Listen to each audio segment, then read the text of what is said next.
அதிகாரத்தினுடைய முதல் பாடல். அருள் நூலும் ஆரணமும் அல்லாதும் ஐந்தின் பொருள் நூல் தெரிய புகின். அருள் நூலும் ஆரணமும் அல்லாதும் ஐந்தின் பொருள் நூல் தெரிய புகின். அருள் நூல் ஞான சாத்திரங்கள், வேத சிவாகமங்கள் என்று சொல்லக்கூடிய வகையில் சிவாகமங்கள் சிறப்பு நூல். வேதம் என்பது பொது நூல். அப்போ சிவாகமங்கள் ஞானபாதத்தை சொல்லக்கூடியது. திருமுறைகள் ஞானபாதத்தை சொல்லக்கூடியது. சாத்திரங்கள் ஞானபாதத்தை சொல்லக்கூடிய இந்த நூல்களெல்லாம் ஞானபாதத்தை விதந்து போற்றக்கூடிய நூல்களெல்லாம் என்ன நூல்? அருள் நூல். அருள் நூல். ஆகமம் ஆரணம். அருள் நூலும் ஆரணமும். ஆரணம் என்பது வேதம். வேதம் என்பது பொது நூல். ஆமாம், 4 வேதமும் பொது நூல் தான். ஏன்னா அதில் என்ன இருக்கும்? சரியாபாதம், கிரியாபாதம், யோகபாதம், ஞானபாதம் என்று 4 பாதமும் இருக்கும். அதனால் அது என்ன நூல்?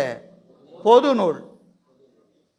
எனவே இந்த ரெண்டும் அருள் நூலும் ஆரணமும் அல்லாதும், இந்த ரெண்டும் இல்லாத ஏனைய நூல்கள் எல்லா நூலும், அதாவது ஞானபாதத்தை சொல்லக்கூடிய நூல்கள், சரீகிரியா யோகத்தை சொல்லக்கூடிய நூல்கள், இந்த ரெண்டையும் தவிர எதையெல்லாம் சொல்லக்கூடிய நூல்கள். நூல்கள்னு சொன்னால் என்ன நூல் சொல்லலாம்? எல்லா நூலும். எந்த நூல் வேணாலும் வைத்துக்கொள்ளுங்க. எது?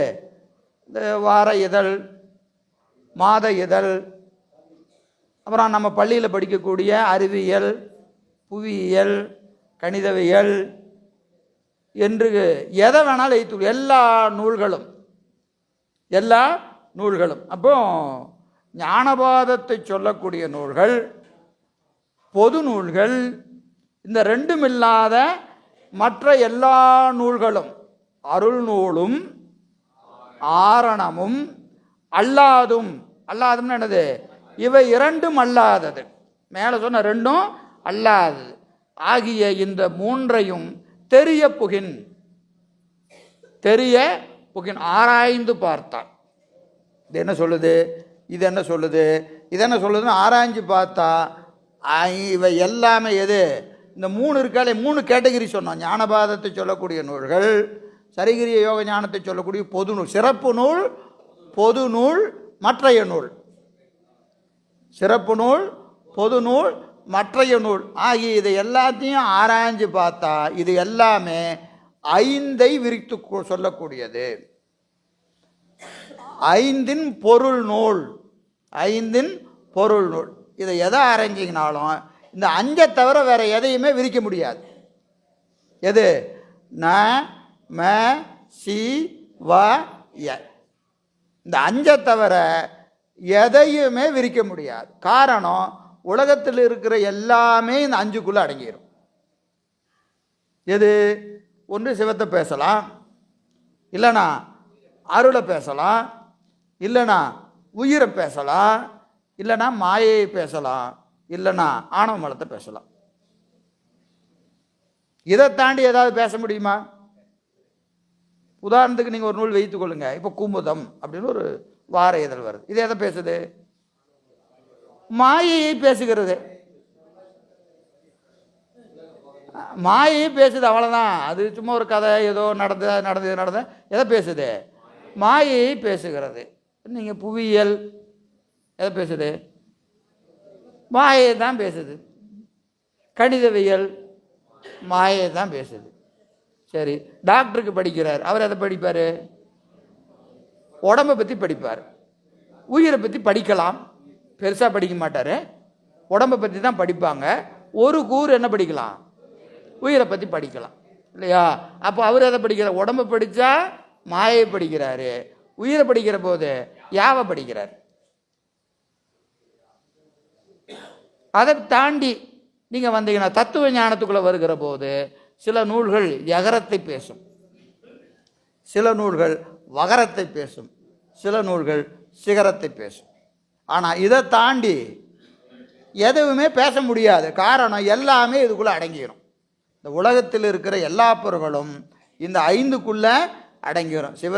ஒன்று சிவத்தை பேசணும், இல்லைன்னா திருவருளை பேசணும், இல்லைன்னா உயிரை பேசணும், இல்லைன்னா ஆணவ மலத்தை பேசணும், இல்லைன்னா திரோதான சக்தியே பேசணும். திரோதான சக்தி பேசினாவே மாயை பேசணும், கண்மம் பேசணும்.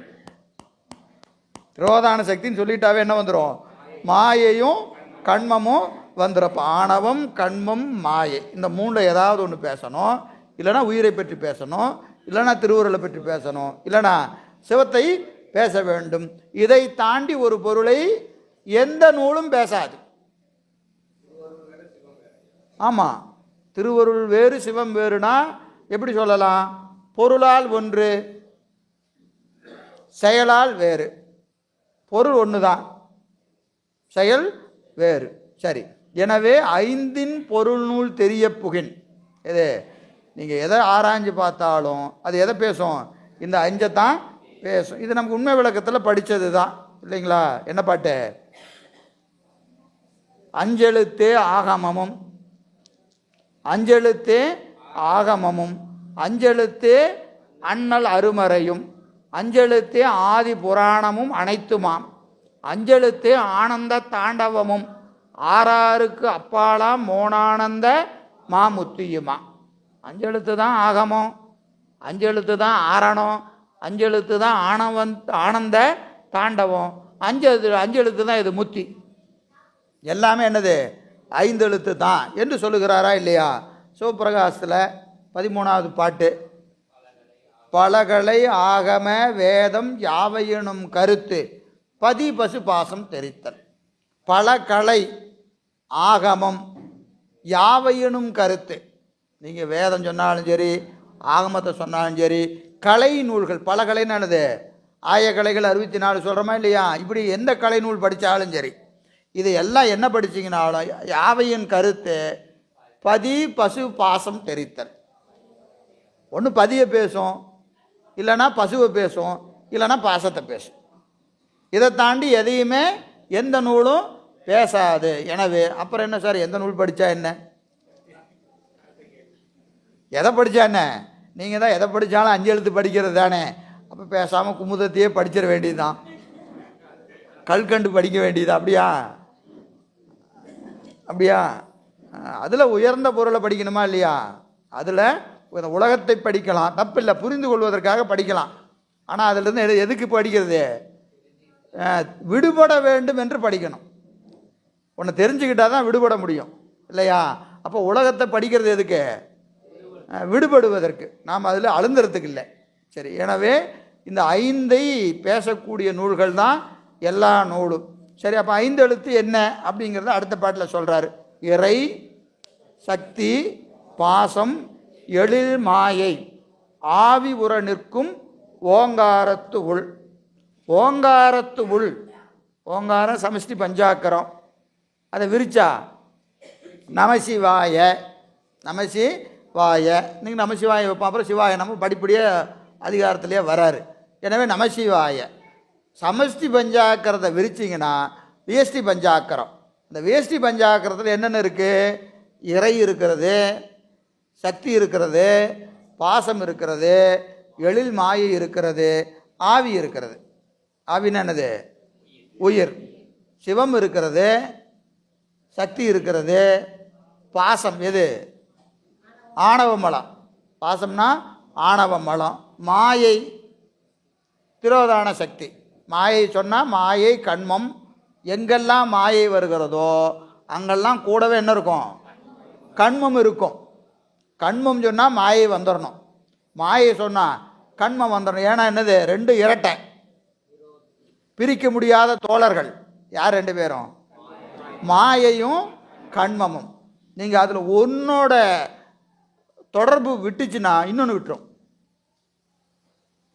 கண்ம தொடர்பு விட்டால் மாயா தொடர்பு விட்டுரும், மாய தொடர்பு விட்டால் கண்ம தொடர்பு விட்டுரும். எப்படி எப்படி தெரிஞ்சுக்கிறது?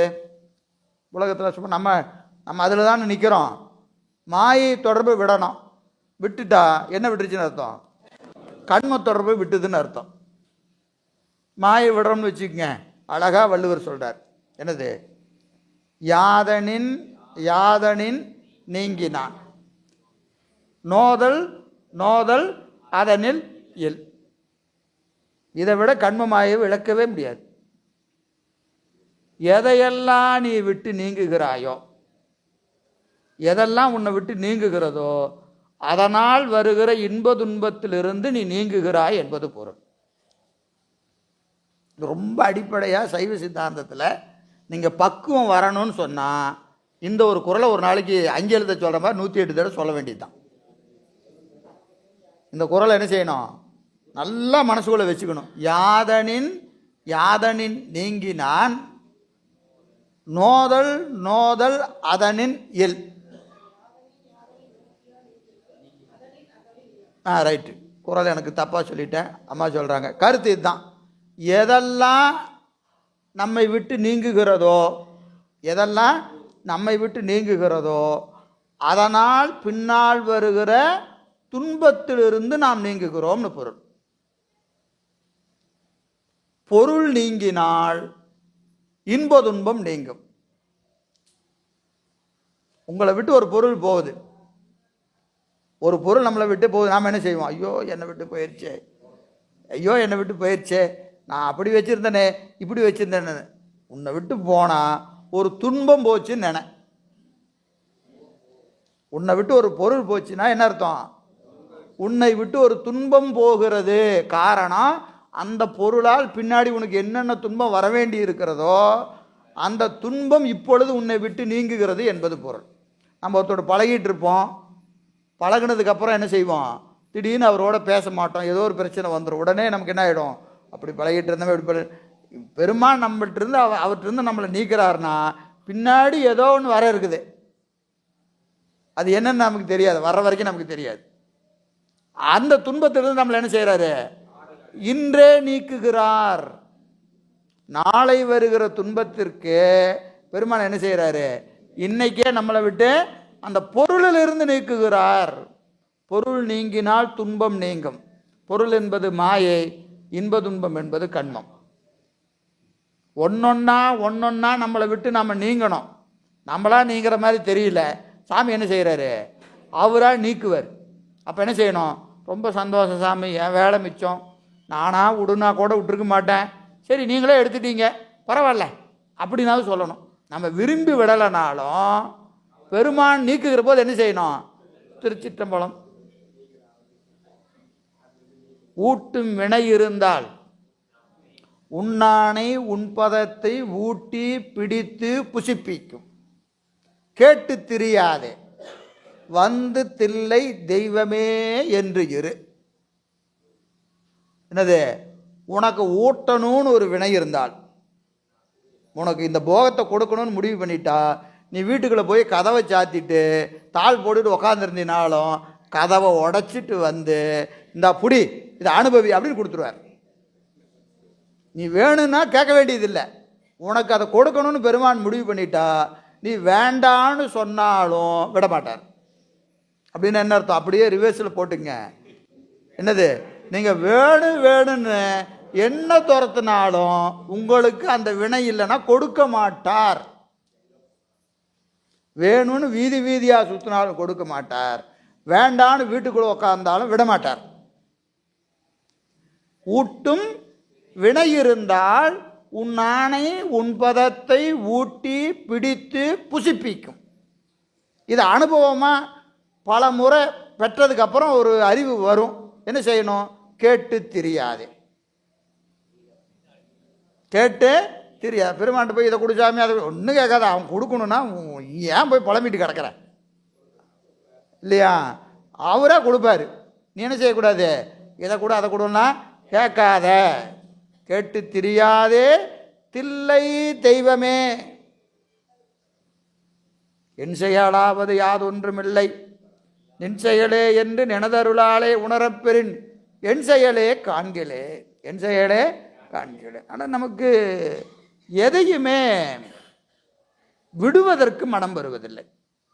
சில நேரங்களில் நமக்கு நல்ல செயலாக கூட இருக்கும், ஆனாலும் கூட அது பெருமான் திருவுள்ள சம்மதம் எதுவோ அதுதான் நடக்கும்.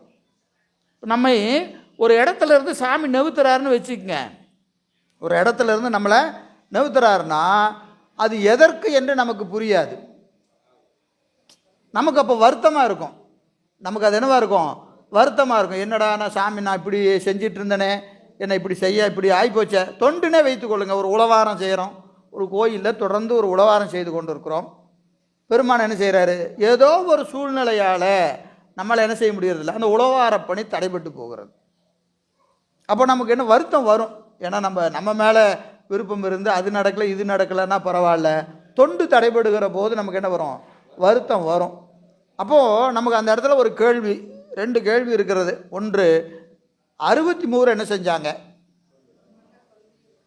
கொள்கைக்காக உயிரை விட்டாங்க. நம்மளால முடியுமா? நம்ம அந்த அளவுக்கு குறைப்பாக இருக்கிறோமா? இல்லை. அப்போ என்ன செய்யலாம்?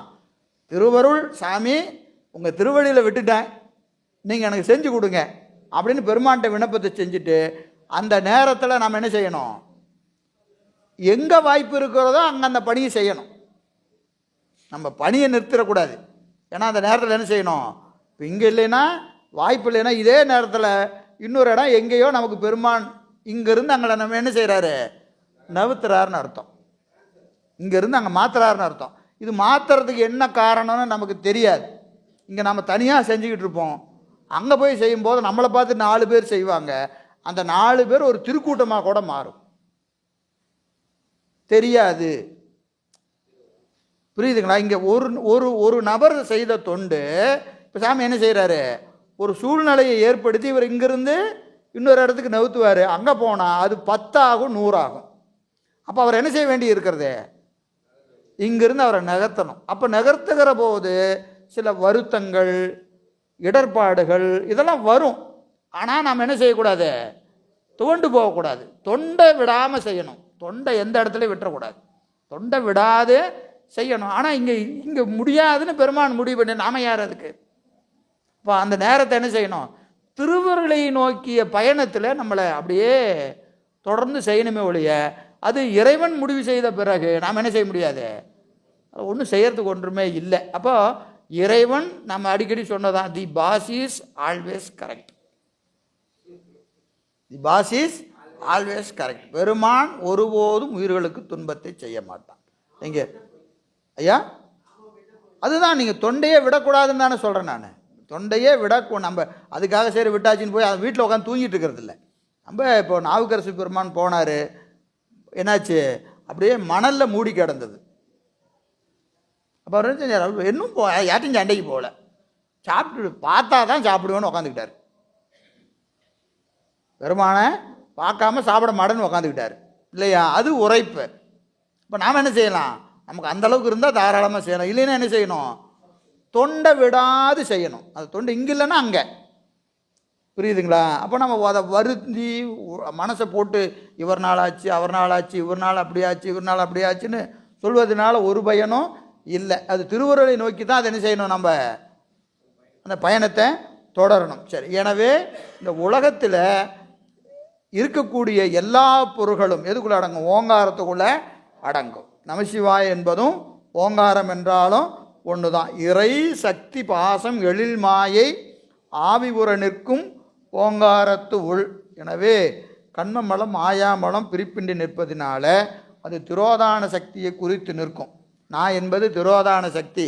திரோதானம் சொன்னால் கண்மமலம் மாயாமலம். மா என்பது மலம், மா என்பது மலம். நமசிவாய என்பதில் நான் என்பது என்னது? திரோதான சக்தி. திரோதான சக்தின்னு சொன்னாவே கண்மம் மாயை 2 வந்துடும். மா என்பது ஆணவ மலம், சீனா சிவம், வானா திருவருள், யா என்பது உயிர். சரி ஐயா,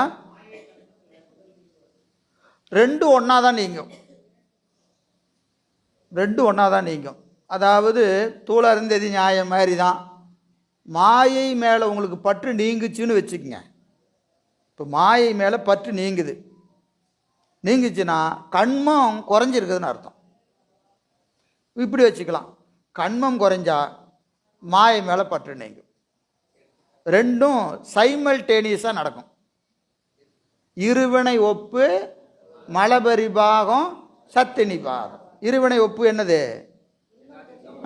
கண்மமல பரிபாகம். இருவினை ஒப்பு என்பது கண்மமல பரிபாகம். வினைதானே, நல்வினையும் தீவினையும் சரிசமமாக பார்க்கக்கூடிய தன்மை என்பது என்னது? கண்மமல பரிபாகம். கண்மமலம் பக்குவம் அடையுதுன்னு அர்த்தம். கண்மமலம் பக்குவம் அடையுது என்னது? இருவினை ஒப்பு. சரி, இருவினை ஒப்பு வந்துருச்சுன்னு எப்படி தெரிஞ்சுக்கிறது? இருவினை ஒப்பு வந்துருச்சு, நான் சொல்லிக்கிறேன், எனக்கு இருவினை ஒப்பு வந்துருச்சு அப்படி வச்சுக்குவோம். அது எப்படி தெரிஞ்சுக்கிறது? ₹1,00,000 லாபம் வந்தாலும் ₹1,00,000 நட்டம் வந்தாலும் ஒரே மாதிரி இருக்கணும்.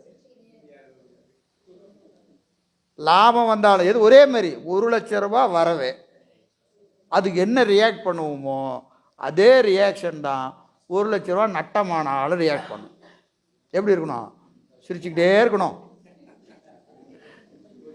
வரும்போது எப்படி சிரிக்கிறோமோ அதே மாதிரி போகும்போதும் சிரிக்கணும்.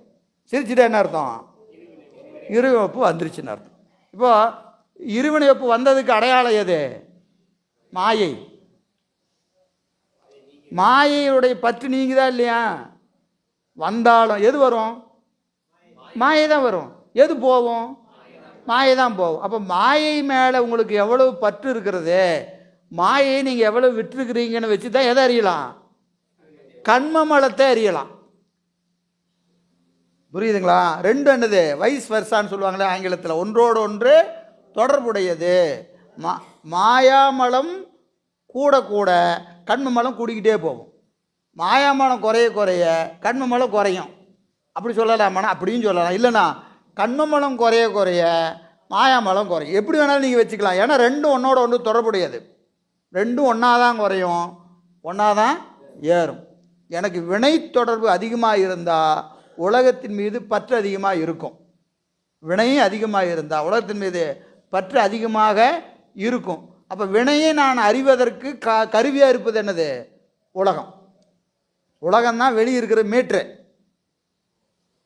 அளக்கிற மீட்ரு. எது? உலகப்பற்று. அளக்கப்படுவது எது? கண்மமலம். கண்மமலத்தை அளப்பதற்கு உலகப்பற்று தான் கருவி. இது இந்த மீட்ரு அப்படியே 100, 150, 200 ஓடிச்சுன்னா அங்கே உள்ள ஹெவியாக இருக்குதுன்னு அர்த்தம் சரக்கு. எது? கண்மமலம். சரியா? எனவே அந்த வகையில் இந்த ஐந்தும் நமக்கு சொல்லப்படுகிறது.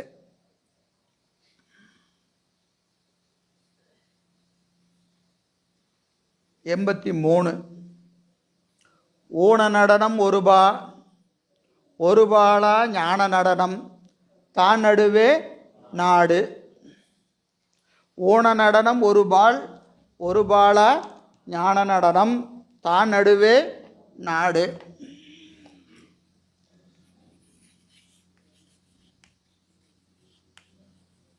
சிவய நம சிவாய நம எல்லாம் ஒன்று தான். சரியா? சிவாய நம சிவய நம எல்லாம் ஒன்று தான். எகரம் எங்கே இருக்கு? நடுவில் இருக்கு. நடுவில் இருக்கு. நாமாவை முன்னிறுத்தி சொன்னால் ஊன நடனம், சீவாவை முன்னிறுத்தி சொன்னால் ஞான நடனம். தான் நடுவே ஊன நடனம் ஒரு பால ஞான நடனம் தான் நடுவே நாடு. தான் நடுவே நாடு. இதை ஆராய்ந்து அறிவாயாக. முதல்ல ஆன்மா எதில் நிற்கும்? ஊன நடனத்தில் தான் நிற்கும். ஊன நடனம் எது? உண்மை விளக்கத்தில் பாட்டை சொல்லுங்க பார்க்கலாம். ஊன நடனம் தோற்றம் துடியதனில் தோயும் திதி அமைப்பில் சாற்றிடும் அங்கியிலே சங்காரம் ஊற்றமா ஊன்று மலர்பாதத்தே உற்ற திரோதம் முத்தி நான்ற மலர்பாதத்தே நாடு. இருக்கா இல்லையா? அங்கே 35 படத்தை போட்டீங்க, பாட்டை போடாமல் விட்டீங்க. பாட்டை போட்டிருந்தா டக்குன்னு சொல்லியிருப்போமே. தோற்றம் துடியதனில், தோற்றம் துடியதனில் அப்படின்னு என்னது? உடுக்க ஏந்திய கரம் எதை குறிக்குது? படைத்தல். அடுத்தது தோயும் திதி அமைப்பில், அமைந்த கரம். திதின்னு என்னது? காத்தல். இப்போ உடுக்க ஏந்திய கரம் படைத்தல் தொழிலையும், அபயகரம் காத்தல் தொழிலையும், சாற்றியிடும் அங்கியிலே சங்காரம் நெருப்பேந்திய கரம் அழித்தல் தொழிலையும் காட்டி நிற்கிறது. சாற்றியிடும் அங்கியிலே சங்காரம் ஊற்றமா ஊன்று மலர்பாதத்தே உற்ற திரோதம் ஊன்றிய திருவடி மறைத்தல் தொழிலை காட்டி நிற்கிறது. அடுத்தது முத்தி நான்ற மலர்பாதம் தூக்கிய திருவடி, அருளல் தூக்கிய திருவடி, படைத்தல் காத்தல் அழித்தல் மறைத்தல் அருளல், ஐந்தொழில். இதற்கு என்ன நடனம்? ஊன நடனம்னு பேர். இதுக்கு என்ன நடனம்? ஊன நடனம். ஊன நடனம்னு என்னது? ஊனத்தை நீக்குகிற நடனம். இப்போ ஊனத்தை நீக்குதலாவது, இப்போ இதில் பாருங்கள், இந்த ஐந்தொழிலில் உயிரின் மேலே நடக்கிறது 2, உலகத்தின் மேலே நடக்கிறது 3. 5 தொழிலில் 3 தொழில் எது மீது நடக்கிறது? உலகத்தின் மீது. எது? படைத்தல் காத்தல் அழித்தல். உலகத்தை படைக்கிறான், உயிரை படைக்கிறானா? படைத்தல்னா எதை படைக்கிறான்? இப்போ படைத்தல் என்பது என்னது? படைத்தல், இறைவன் படைத்தான், உலகத்தை படைக்கிறான். இப்போ படைத்தல்னா என்னது? உயிருக்கு தேவையான தனு கரண புவன போகங்களை படைச்சு உயிரை கொண்டு வந்து அதுக்குள்ளே வைப்பான். உடம்பை படைச்சு உயிரை கொண்டு வந்து என்ன செய்கிறான்? அதுக்குள்ளே கொண்டு வந்து பொருத்துவான். இப்போ நம்ம உடம்புக்குள்ளே என்ன செய்ய வச்சிருக்கிறான்? உயிரை அடைச்சி வச்சிருக்கிறான் இல்லைங்களா? உயிரை என்ன பண்ணியிருக்கிறான்? 1 9 வாசல் வைத்தாய் ஒக்க அடைக்கும் போது உணர மாட்டேன். 9 ஓட்டைக்குள்ளே உயிர் நிற்கிது. எப்போ வேணாலும் எந்த ஓட்டை வேணாலும் கிளம்பும். எப்போ அவன் எப்போ முடிவு பண்ணுறானோ அப்போ இந்த 9 வாசலில் ஏதாவது ஒரு வாசலில் உயிர் போகும் இல்லையா? அப்போ உடம்புக்குள்ளே உயிரை என்ன செய்கிறான்? படைத்தலாவது நம்ம சைவ சித்தாந்தத்தில் முதல் வகுப்பில் சொன்னது தான். என்னது? உயிரை இறைவன் படைக்கவில்லை, உயிர்களை இறைவன் படைக்கவில்லை. இறைவன் போல உயிர்களும் அனாதி நித்த பொருள். எனவே படைத்தல் என்பது உயிர் செய்த வினைக்கு தக்கவாறு உடம்பை படைச்சு அந்த உடம்புக்குள்ளே கொண்டு வந்து உயிரை வைக்கிறது. இதுதான் படைக்கிறதுன்னு பேர். அப்போ படைப்பது என்பது உலகத்தை படைக்கிறான், உடம்பை படைக்கிறான், உயிரை கொண்டு வந்து அதில் வைக்கிறான். அதான் படைத்தல். காத்தல்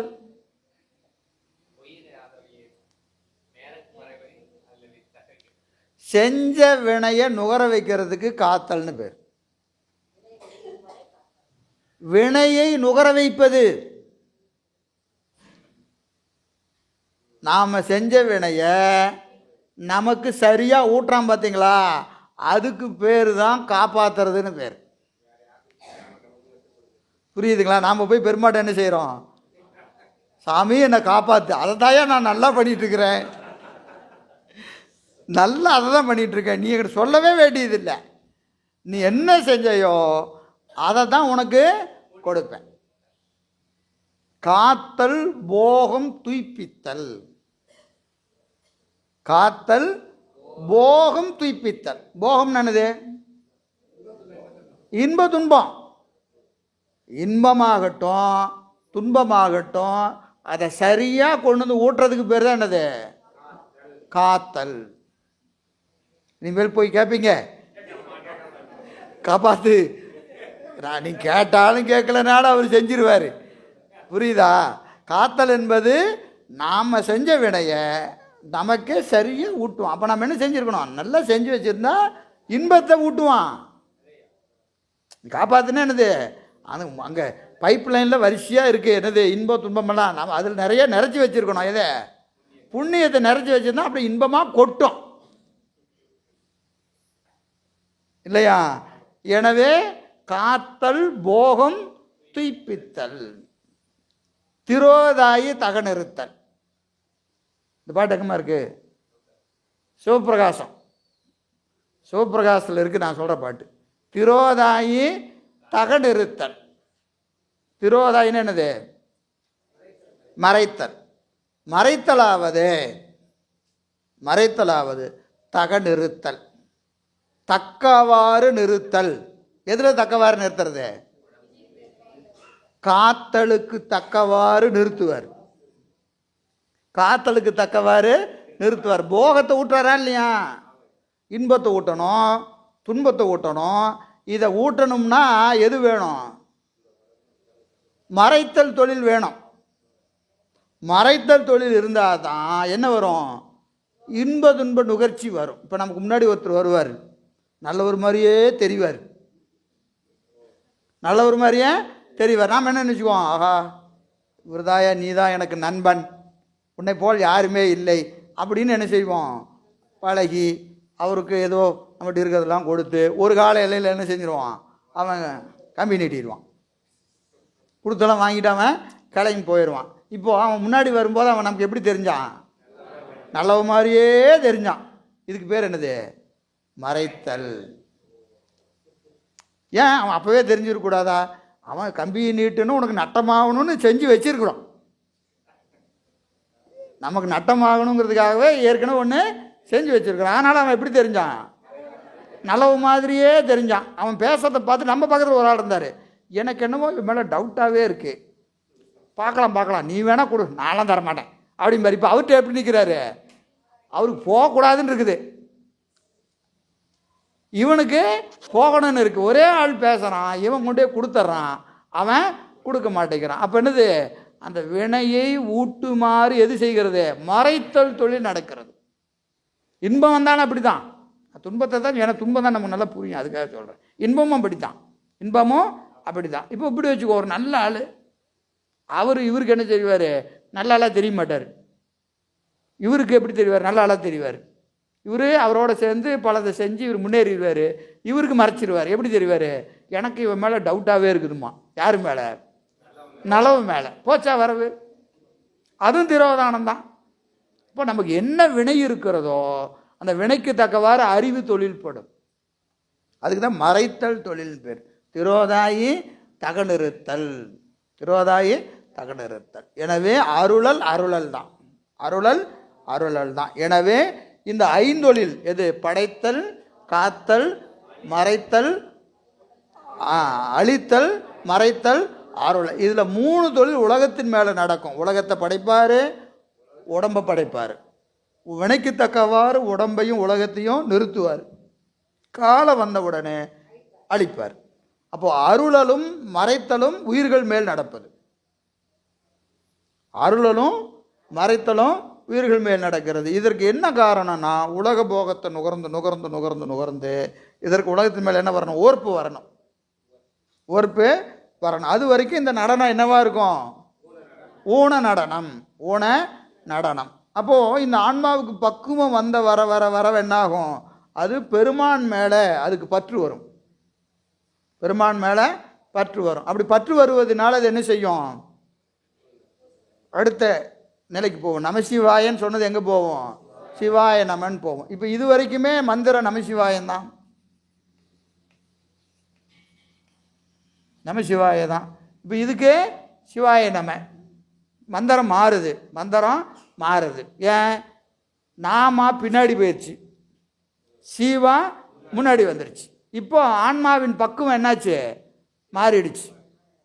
ஞான நடனம் என்னது? உண்மை விளக்கம் 36.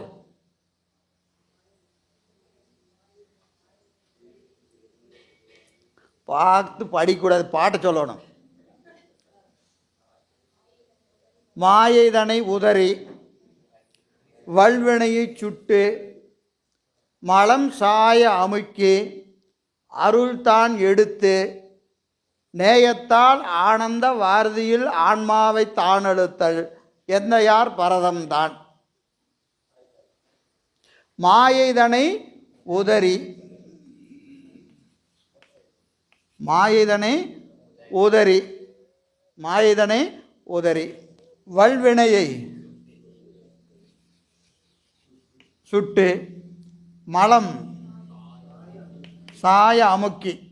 இப்போ இந்த உடுக்க தான், ஒரே உடுக்க தான் இங்கே என்ன செஞ்சுது, ஊன நடத்துல உலகத்தை படைக்குது. உலகத்தை படைக்குது எதுக்காக? அனுபவிக்கிறதுக்காக. ஆன்மா செஞ்ச வினைக்கு தக்கவாறு நல்ல அனுபவி ராஜா அப்படின்னு சொல்லி உலகத்தை என்ன செய்கிறாரு, தனு கரண புவன போகங்களை இந்த உடுக்கையை அடித்து என்ன செய்கிறாரு, படைக்கிறார். நாதம்னு பேர். நாதம்தான் உலக தோற்றத்திற்கு மூல காரணம் இல்லையா? நாதத்திலிருந்து தான் தோன்றுகிறது. இந்த உடுக்கையை அடித்த உடனே என்னாவது, உலகம் படைக்கிறார். இப்போ உடுக்கை அடிச்சுக்கிட்டே இருக்கிறாரு, உலகம் என்னாவது, படைச்சிக்கிட்டே இருக்கிறாரு. உலகம் தோன்றிக்கொண்டே இருக்கிறது.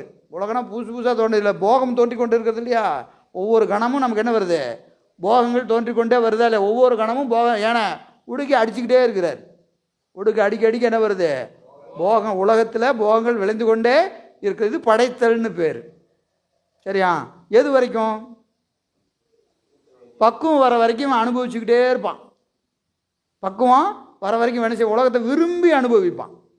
பக்குவம் வந்தோன்னு என்ன செய்வான், போதும்ப்பா எனக்கு உலகப்பற்று போதும் அப்படின்னு இவனுக்கு என்ன ஊர்ப்பு வர ஆரம்பிக்குதா இல்லையா? ஒரு லட்டு சாப்பிடுங்க, எனக்கு ரொம்ப பிடிக்குங்க லட்டு, இந்த 1 சாப்பிடு, இந்த அடுத்தது இந்த 2 சாப்பிடு, 3 சாப்பிடு அப்படின்னு கொடுத்துட்டேன். பிடிக்குதுன்னு சொன்னால் அதுக்காக இப்படியா சொல்லுவோமா இல்லையா? ஊர்ப்பு வருதா இல்லையா? அது மாதிரி உலக போகத்தில் என்ன வரணும், ஊர்ப்பு வரணும்.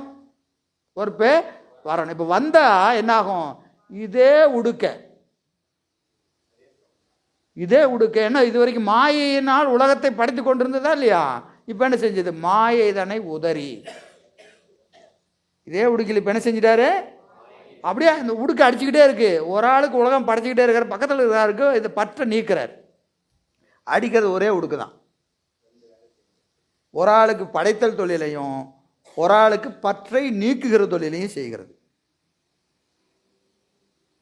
மாயைதனை உதறி.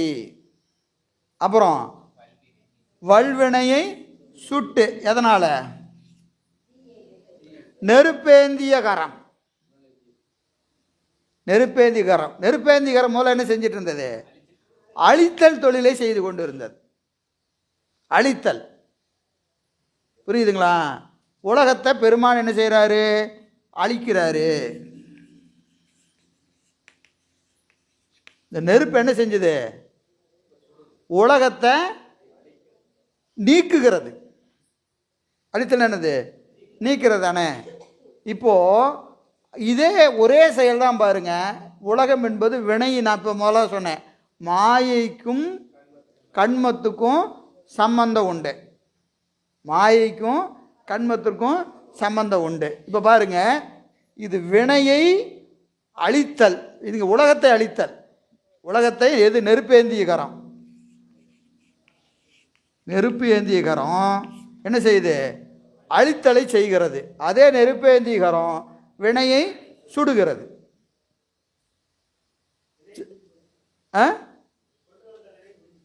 அவ்வளவுதான், ஒரே வேலை தான். என்னது, ஒருத்தர் இறந்து போகிறார், இப்படி வச்சுக்கோ, ஒருத்தர் இறந்து போகிறார். பக்குவம் இல்லாதவன் என்ன சொல்லுவான், ஒரு அழித்தல் தொழில் நடந்து போச்சாங்க, அவனுக்கு உடம்பையும் உயிரையும் பிரிச்சுட்டார் அப்படின்னு சொல்லுவான். பக்குவம் இருக்கிறவன் வந்த வினை முடிஞ்சது போயிட்டார், வந்த வினை முடிஞ்சது போயிட்டான். ஒரே காரியம்தான் நடக்குது, ஒருவர் இறந்து போனார். பக்குவம் இல்லைன்னா அது என்ன தொழில், அழித்தல் தொழில்.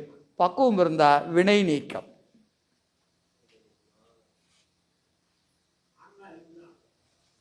அப்போ நீங்கள் எந்த பக்குவத்தில் நாம் இருக்கிறோம்? ஏன்னா உடம்பை விட்டு உயிர் பிரிக்கிறது என்னது, உறங்குவது போல் சாக்காடு, விழிப்பது போல் பிறப்பு. இது நமக்கு புரியுமா? ரொம்ப கஷ்டம். காரணம், நம்ம அதில் அழுந்துறோம். அதில் அழுந்துகிறோம். ஒருவர் பிறத்தல் என்பது படைத்தல் தான். இறத்தல் என்பது ஒன்றும் கிடையாது. அந்த உயிருக்கு என்ன கிடையாது? அழிவே கிடையாது. அது கொண்டு வந்த வினையை அனுபவிச்சுட்டு அது என்ன செய்யும்? மீண்டும் போகும். மீண்டும் வினை இருந்தால் மீண்டும் பிறக்கும். அது ஞான நெறியில் இருந்தால் வீட்டுக்கு போகும். இல்லைன்னா அது என்ன செய்யும்? மேடம் மேடம் அன்னை எத்தனை எத்தனை அன்னையோ, என்னை தின்னாரும் இல்லை, நான் தின்னாத உயிரும் இல்லை, நான் பிறவா நிலனும் இல்லை, நான் பிறவாத நிலனும் இல்லை, நான் இரவாத நிலனும் இல்லை, என்னை பெற்றாரும் இல்லை, நான் பெறாத உயிரும் இல்லை. எல்லாரும் எனக்கு அம்மாவாக வந்துட்டாங்க, எல்லாரும் எனக்கு பிள்ளையா வந்துட்டாங்க. எல்லா ஊர்லேயும் நான் பிறந்துட்டேன், எல்லா ஊர்லேயும் நான் இறந்துட்டேன் இல்லையா? 11ஆம் திருமுறையில் சொல்கிறார் இல்லையா? எனவே இப்போ பாருங்க, நெருப்பேந்திய கரம் பக்குவம் ஊன நடனத்தில் அழித்தல் தொழிலையும் ஞான நடனத்தில் வினையையும் சுடுகிறது. மாயதனை உதறி வல்வினையை சுட்டு. அடுத்தது மலம் சாய அமுக்கி.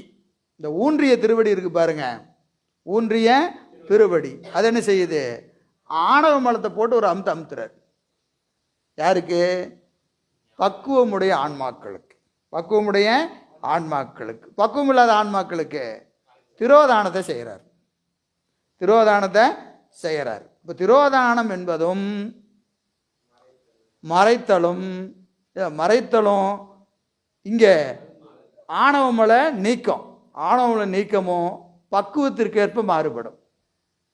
ஒரு பொருள் நம்ம விட்டு நீங்கிறது என்று சொன்னாலும் அது என்னது? பக்குவம் இருந்ததுன்னா, ஆணவ மலம் கெட்டுச்சுன்னா அதன் மீது நமக்கு என்ன வராது? வருத்தம் வராது. வருத்தம் வராது. எனவே இதாங்க சொல்றாரு, என்னது?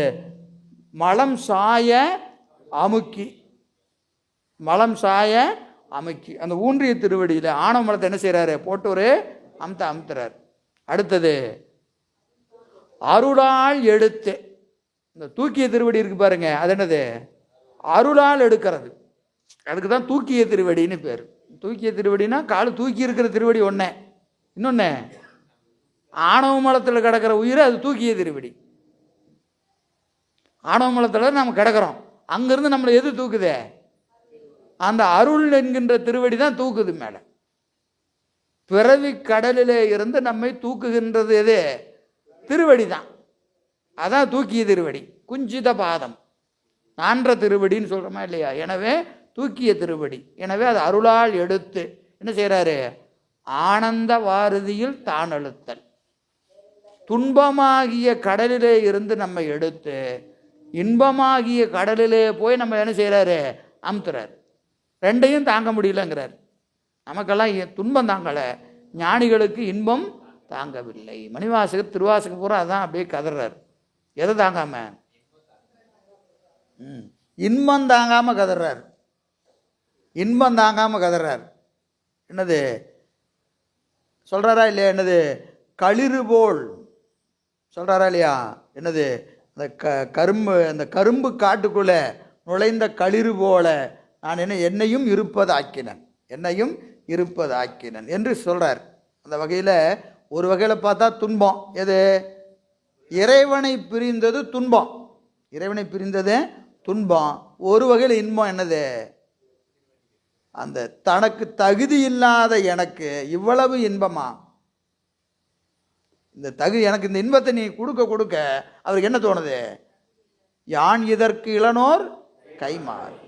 நான் என்னன்னு சொல்றது? இது நான் என்ன செய்ய முடியும்? இதுக்கு எனக்கு ஏதாவது தகுதி இருக்கா? இவ்வளவு இன்பத்தை கொடுக்குறீங்களே, எனக்கு ஏதாவது தகுதி இருக்கிறதா என்பது தான் மணிவாசகருடைய கருத்து. எனவே அது ஞான நடனம். ஆன்மா எங்கே நிற்குது? நடுவில் நிற்குது. ஒரு பக்கம் ஊன நடனம், ஒரு பக்கம் ஞான நடனம். தான் நடுவே நாடு. நாடுனா என்னது? ஆராய்வாயாக ஆராய்ச்சி பண்ணி பார்க்கணும். ஆராய்ச்சி பண்ணி என்ன பண்ணணும்?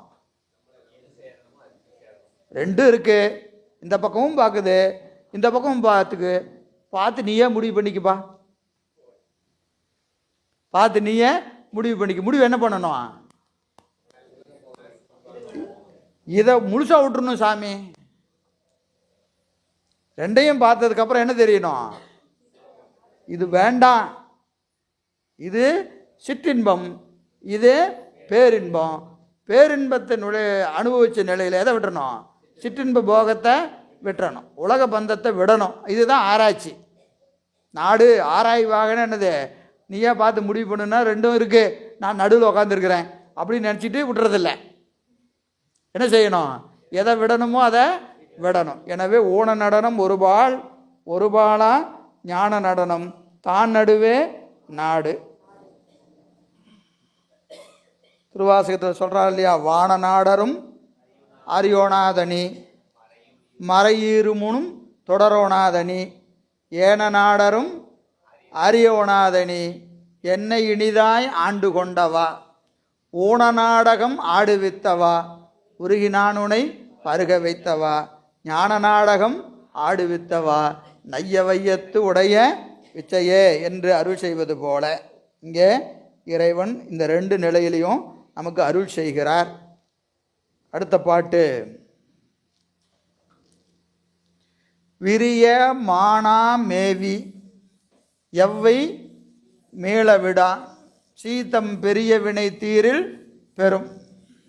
விரிய மானா மேவி எவ்வை மீளவிடா சீத்தம் பெரிய வினை தீரில் பெரியும். எவ்வை எவ்வை எவ்வை எது? ஆன்மா. விரிய மா பெரிய மா, விரிந்து நிற்கின்ற விரிய மா, விரிய மா, விரிய நா, விரிய நா, விரிய மா. விரிந்து நிற்கின்ற ஆணவ மலம், விரிந்து நிற்கின்ற ஆணவ மலம். எவ்வளவு ஆணவ மலமோ அவ்வளவு ஆன்மாவின் அறிவு. எவ்வளவு ஆன்மாவின் அறிவோ அவ்வளவு என்ன இருக்கு? ஆணவ மலம் மறைத்திருக்கிறது. ஆணவ மலம் எவ்வளவு இருக்கு? அறிவு எவ்வளவோ அவ்வளவு எது மறைச்சிருக்கு? ஆணவ மலம் மறைச்சிருக்கு. அறிவை முழுசா மறைச்சிருக்குன்னா அதுக்கு அந்த நிலைக்கு என்ன பேர்? கேவல நிலைன்னு பேர். முழுசா மறைச்சிருந்தா கேவலம். சரி, சகலத்தில் என்ன செய்யும்? மயக்கும். முழு மறைப்பு கேவலத்தில், முழு மறைப்பு சகலத்தில் மயக்கம். மறைக்கிறதுக்கும் மயக்கத்துக்கும் என்ன வித்தியாசம்? கொஞ்சம் தெரியும், கொஞ்சம் தெரியாதா? மயக்கம் என்பது விபரீத உணர்வே.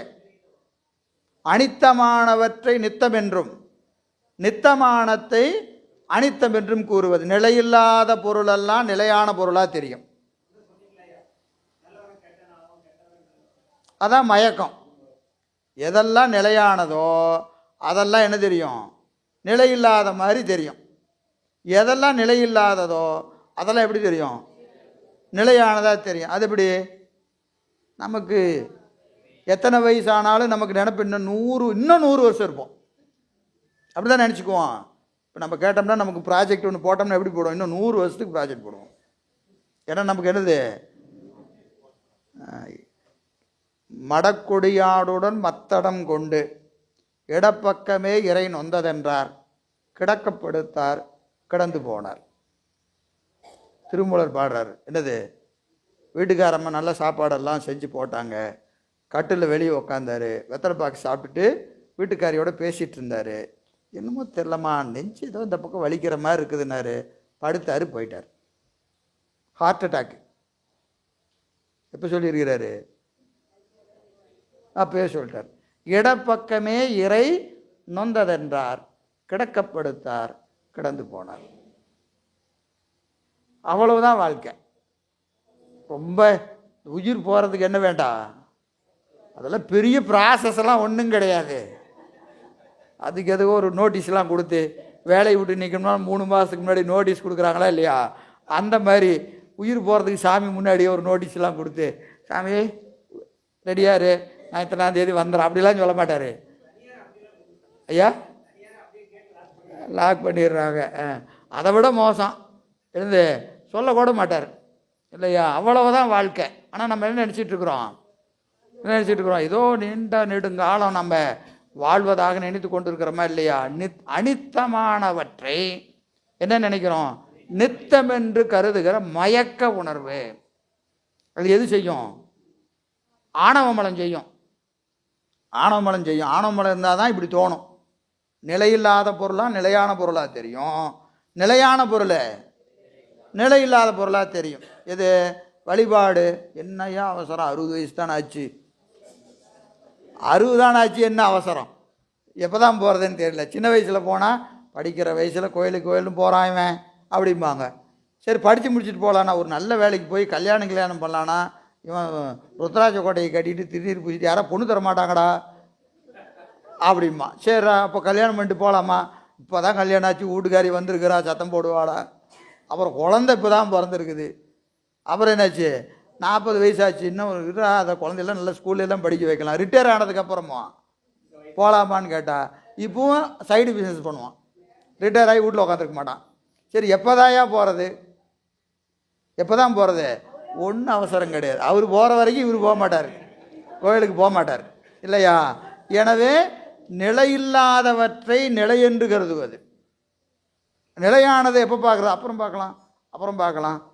உற்றார் ஆர்வலரோ உயிர் கொண்டு போகும் பொழுது குற்றாலத்துறை கூத்தனல்லால் நமக்கு உற்றார் ஆர்வலரோ பாடுறோம்.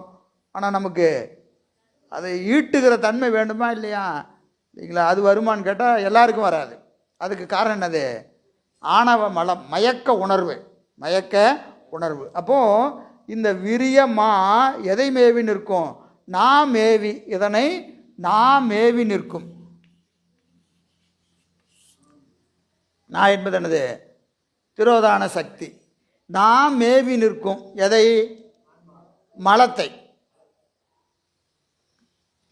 மேவி நிற்கும். ஆணவ மலத்தை எது மேவி நிற்கும், நகரமாகிய திரோதான சக்தி மேவி நின்று என்ன செய்யும், ஆன்மாக்களுக்கு உலக போகத்தை ஊட்டிக்கிட்டே இருக்கும். மீள விடா, எதில், உலக போகத்திலே இருந்து உயிர்களை மீள விடா.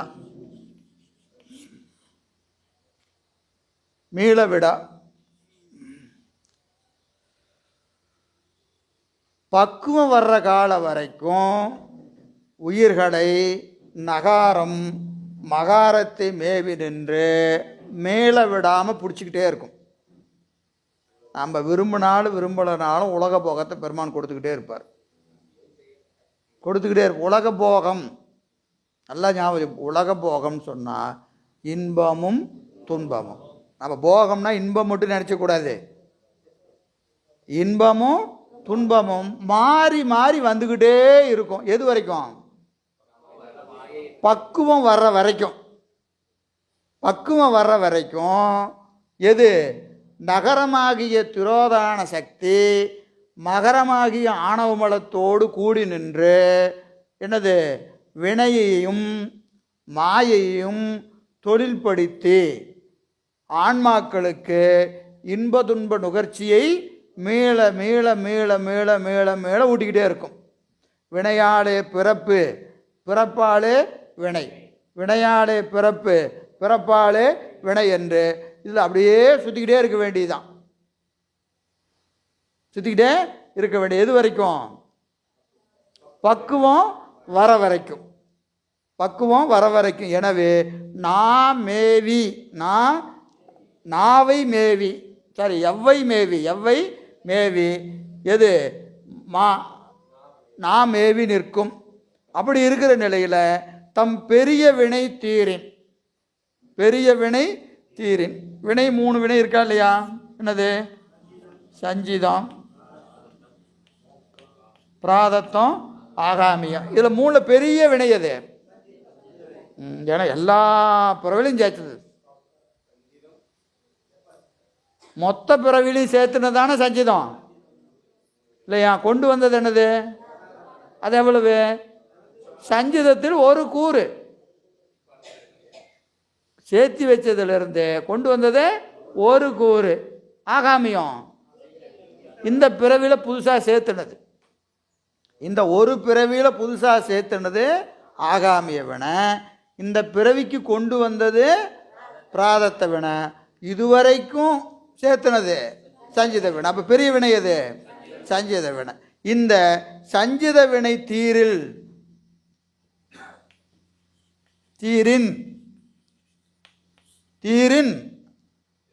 தீர்ந்தால் தீரின்னு அர்த்தம். தீர்ந்தால் எப்போ தீரும்? சஞ்சித வினை எப்போ தீரும்? குருநாதனது தீக்கையில் தான் தீரும். சஞ்சித வினையை அனுபவித்து கழிக்கவே முடியாது. சஞ்சித வினை கழிக்கவே முடியாது. அப்போது தீர்ந்தால் அப்படின்னா குரு தரிசனம் நிகழ்ந்தால். குரு தரிசனம் நிகழ்ந்தால் தீக்கையை குருநாதன்ட்ட வாங்குற போது அவர் என்ன செய்கிறாரு? சஞ்சித வினையை ஞானத்தினாலே எரிப்பார். அப்போ குரு தரிசனம் நிகழ்ந்தால் என்ன ஆகும்? சி பெறும்.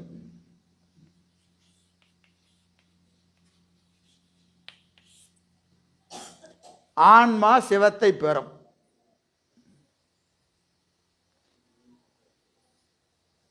ஆன்மா சிவத்தை பெறும். அது வரைக்கும் சுத்திக்கிட்டே இருக்கும். இந்த சுழற்சியிலிருந்து நீக்கணும்னா குரு தரிசனம் நிகழணும். குரு தரிசனம் நிகழ்ந்தால் என்னாகும்? சஞ்சித வினை தீரும். அப்போ ரெண்டு மீதி இருக்கா இல்லையா? இங்கே பாட்டில் சுருக்கமாக சொல்லிட்டாரு. மீதி ரெண்டு என்ன இருக்கு? பிராரத்தம் ஆகாமியம் ரெண்டு இருக்கு. பிராரத்தம் ஆகாமியம் என்று ரெண்டு இருக்கு. இந்த ரெண்டு என்ன செய்யணும்? பிராரத்த வினை உடல் வழியாக கழிக்கணும். கொண்டு வந்த வினையை என்ன செய்யணும்? அனுபவிச்சு தான் கழிக்கணும். கொண்டு வந்த வினையை அனுபவிச்சு தான் கழிக்கணும். ஆகாமிய வினை ஏகனாகி இறைபணி நிற்றல். ஏகனாகி இறைபணி நிற்றால் ஆகாமிய வினை வாராது. புதிய வினை வாராமல் பார்த்துக்கணும். அதுக்கு என்ன செய்யணும்? ஏகனாகி நிற்க இறைபணி நிற்க. அது எப்படி ஏகனாகி நிற்கிறது?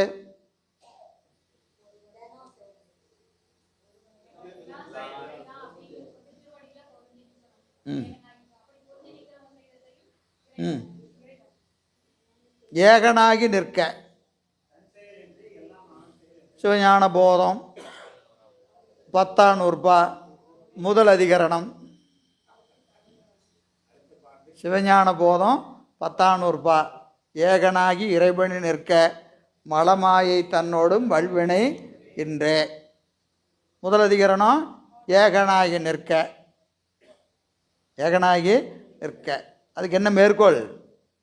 புத்தகத்தை எடுத்து சொல்லுங்க.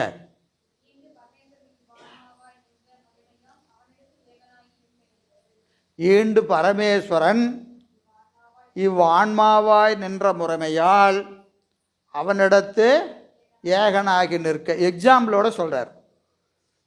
ஏகனாகி எப்படி நிற்கணும்னு என்ன செய்கிறாரு? உதாரணத்தோடு சொல்கிறார். அவன் உங்கள்கிட்ட எப்படி நின்னானோ நீ அவன்கிட்ட அப்படி நில்லுன்றார். பெத்த காலத்து ஆன்மாக்களிடத்து பரமேஸ்வரன் எப்படி நின்றானோ அப்படி முத்தி காலத்து ஆன்மாக்கள் பரமேஸ்வரனிடத்து நிற்கணும். இப்போ அவன் நம்மகிட்ட எப்படி நிற்கிறானோ அப்படி நீ அவங்ககிட்ட எப்படி நிற்கணும்? முத்தியில் நிற்கணும். இப்போ எப்படி நிற்கிறான்? எதை செஞ்சாலும் நான் செஞ்சேன்னு சொல்கிறோமா இல்லையா? அவன் எப்படி நிற்கிறான்? ஆமாம் சாமி, நான் ஒன்றுமே செய்யலை, நீ தான் எல்லாம் செஞ்ச அப்படின்னு அவன் என்ன ஆயிடுறான்? எல்லா புகழும் இறைவனுக்கு இல்லை, உனக்கே. எல்லா புகழும் உனக்கேன்னு அவன் என்ன ஆயிடுறான்? சைலண்ட் மோடில் போயிடுறான். எப்போ?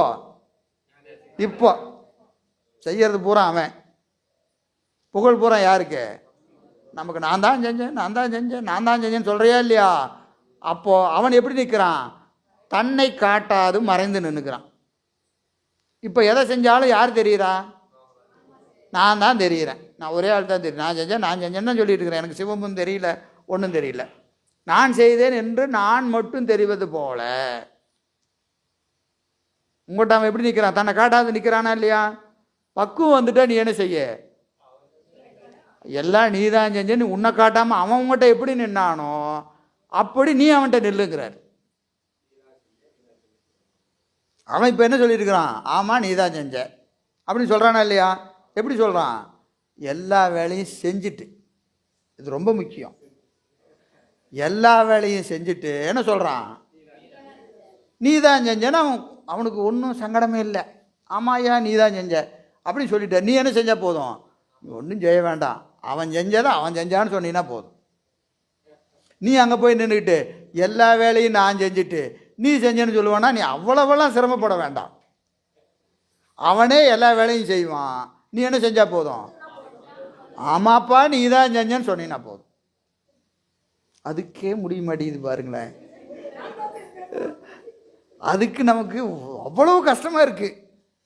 வேலையை பூரா செய்கிறது அவரு, நமக்கு என்ன ஆமாம் நீ தான் செஞ்ச அப்படின்னு சொல்கிறதுக்கு என்னது வாய் வரமாட்டேங்குதே. அப்படி வந்துட்டா ஏகனாகி நிற்கிறோன்னு அர்த்தம். அப்படி நின்னா ஆணவ மலம் கெடும். ஆணவ மலம் கெடுறதுக்கு வழி என்னது?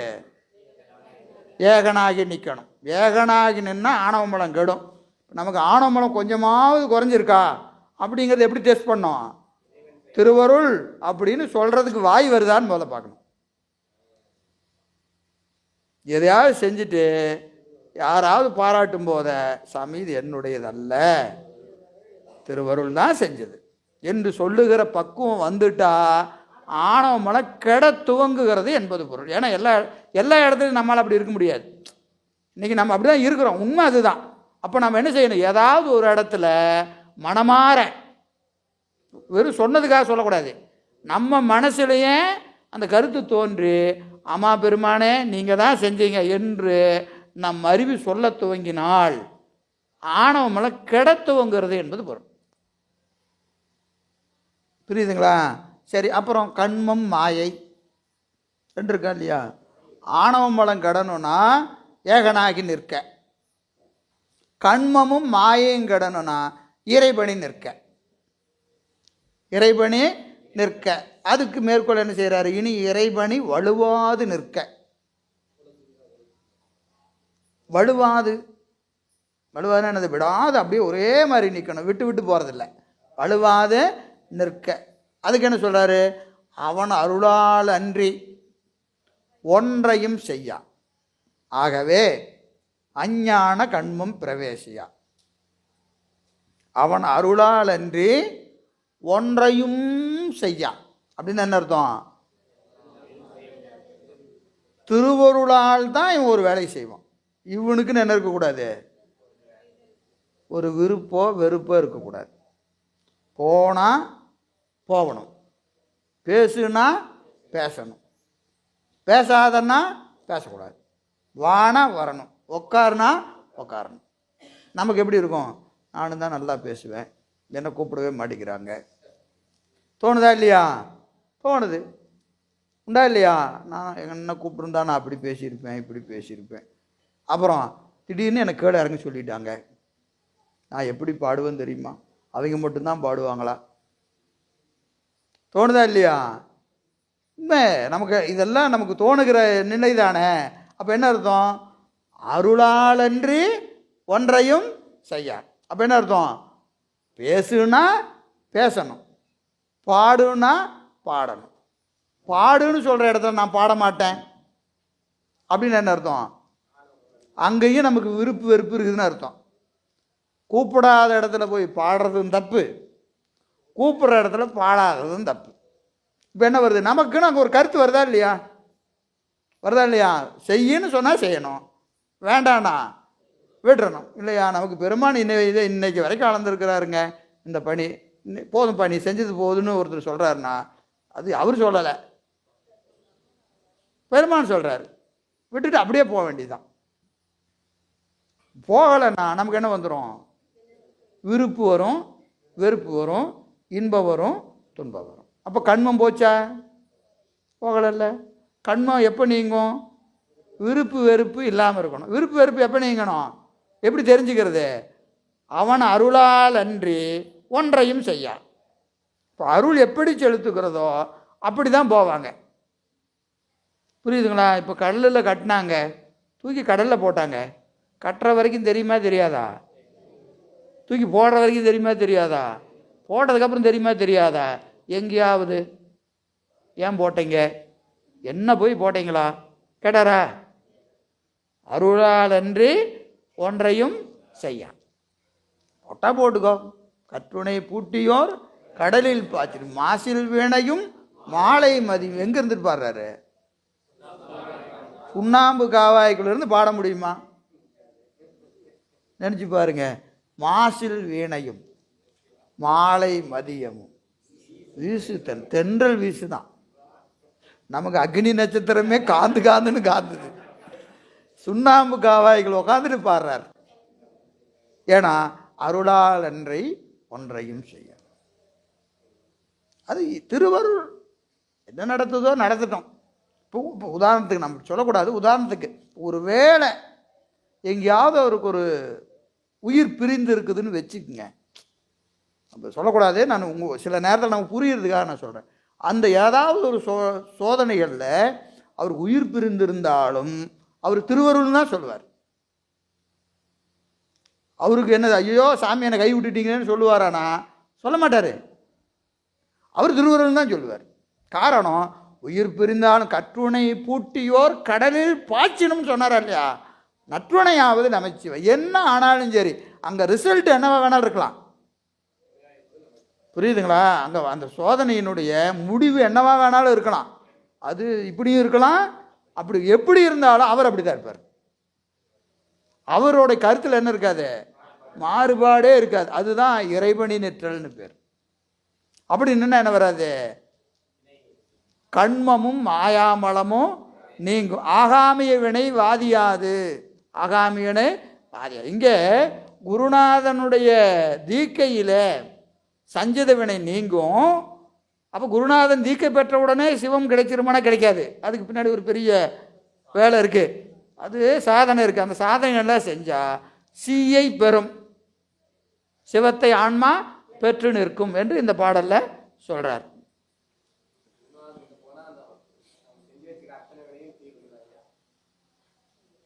சஞ்சித வினை தீரும்.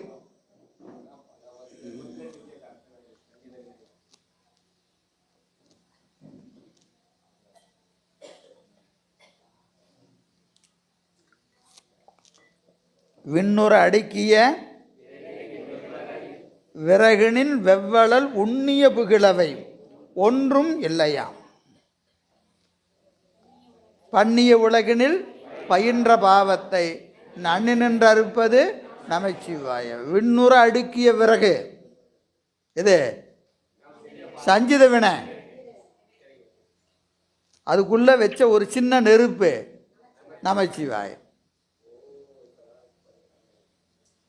உண்ணிய புகிழவை ஒன்றும் இல்லையாம். பண்ணிய உலகினில் பயின்ற பாவம். பண்ணுதல் என்னது? திரும்ப திரும்ப செய்கிறது. பண்ணி பண்ணி பேசுகிறாம்பாங்க. திரும்ப திரும்ப பேசுகிறேன் அப்படிங்கிறதுக்கு என்ன சொல்லுவாங்க? பண்ணி பண்ணி பேசுகிறாயா அப்படிம்பாங்க. இதெல்லாம் கீழே மதுரை, அது கீழே இந்த சொல்லா சின்ன உண்டு. பண்ணி பண்ணி பேசுறது அப்படின்னு என்னது? இந்த உலகத்தில் ஒரு தடவையாக பிறந்த, எத்தனை தடவை பிறந்த, இந்த உலகத்தில் மீள மீள பிறந்தது. பயின்ற பாவம். பயிலுதல்னு என்னது? திரும்ப திரும்ப செய்கிறது. அந்த வினைக்கும் இவர் திரும்ப திரும்ப செய்வார். பிறக்கிறதும் திரும்ப திரும்ப பிறப்பார். திரும்ப திரும்ப பிறந்து திரும்ப திரும்ப செஞ்ச பாவம். பண்ணிய உலகினில் பயின்ற பாவத்தை நன்னி நின்று கெடுப்பது. நன்னுதல் பக்கத்தில் வந்து நின்று அதோடையே நின்று கெடுக்கும். நமசிவாயன்னு சொன்னீங்கன்னா வினையை ஊட்டிக்கிட்டே இருந்து பக்கத்துலேயே நிற்கும். பக்கத்திலே என்ன செஞ்சுட்டு இருக்கோம்? வினையை ஊட்டிக்கிட்டே இருக்கும். போதும்னு சொல்கிற வரைக்கும் ஊட்டிக்கிட்டே இருக்கும். கூடவே நிற்கும். எது? திரோதான சக்தி. பக்குவம் வர்ற வரைக்கும் என்ன செய்யும்? சாப்பிடு சாப்பிடு சாப்பிடு சாப்பிடுன்னு கொடுத்துக்கிட்டே இருக்கும். அப்பா போதும்னு சொன்னோன்னா அப்படியே ஒரு அமுத்தி தூக்கி இந்த பக்கம் போட்டுரும். நம சிவாயத்திலிருந்து எங்கே போட்டுருவோம்? சிவாய நமத்து. நன்னி நின்று கெடுப்பது எதை கெடுக்கும்? வினையை கெடுக்கும், ஆணவ மலத்தை கெடுக்கும், போகத்தை கொடுக்கும். எங்கேயோ நின்று கெடுக்காது, கூடவே இருக்கும். திரோதானம் என்பது திருவருளே. திரோதானம் என்பது திருவருளே. எது வரைக்கும்? பக்குவம் வர வரைக்கும் அது திரோதானமாக தான் நிற்கும். உலகத்தை கூட்டிக்கிட்டு ஊட்டி கொடுத்துக்கிட்டே இருக்கும். பக்குவம் வந்துட்டு அப்படியே மாறிடும். எனவே இது எல்லா வினையும் கெடுக்கும். சரி, அடுத்த பாட்டு 85. மாலா திரு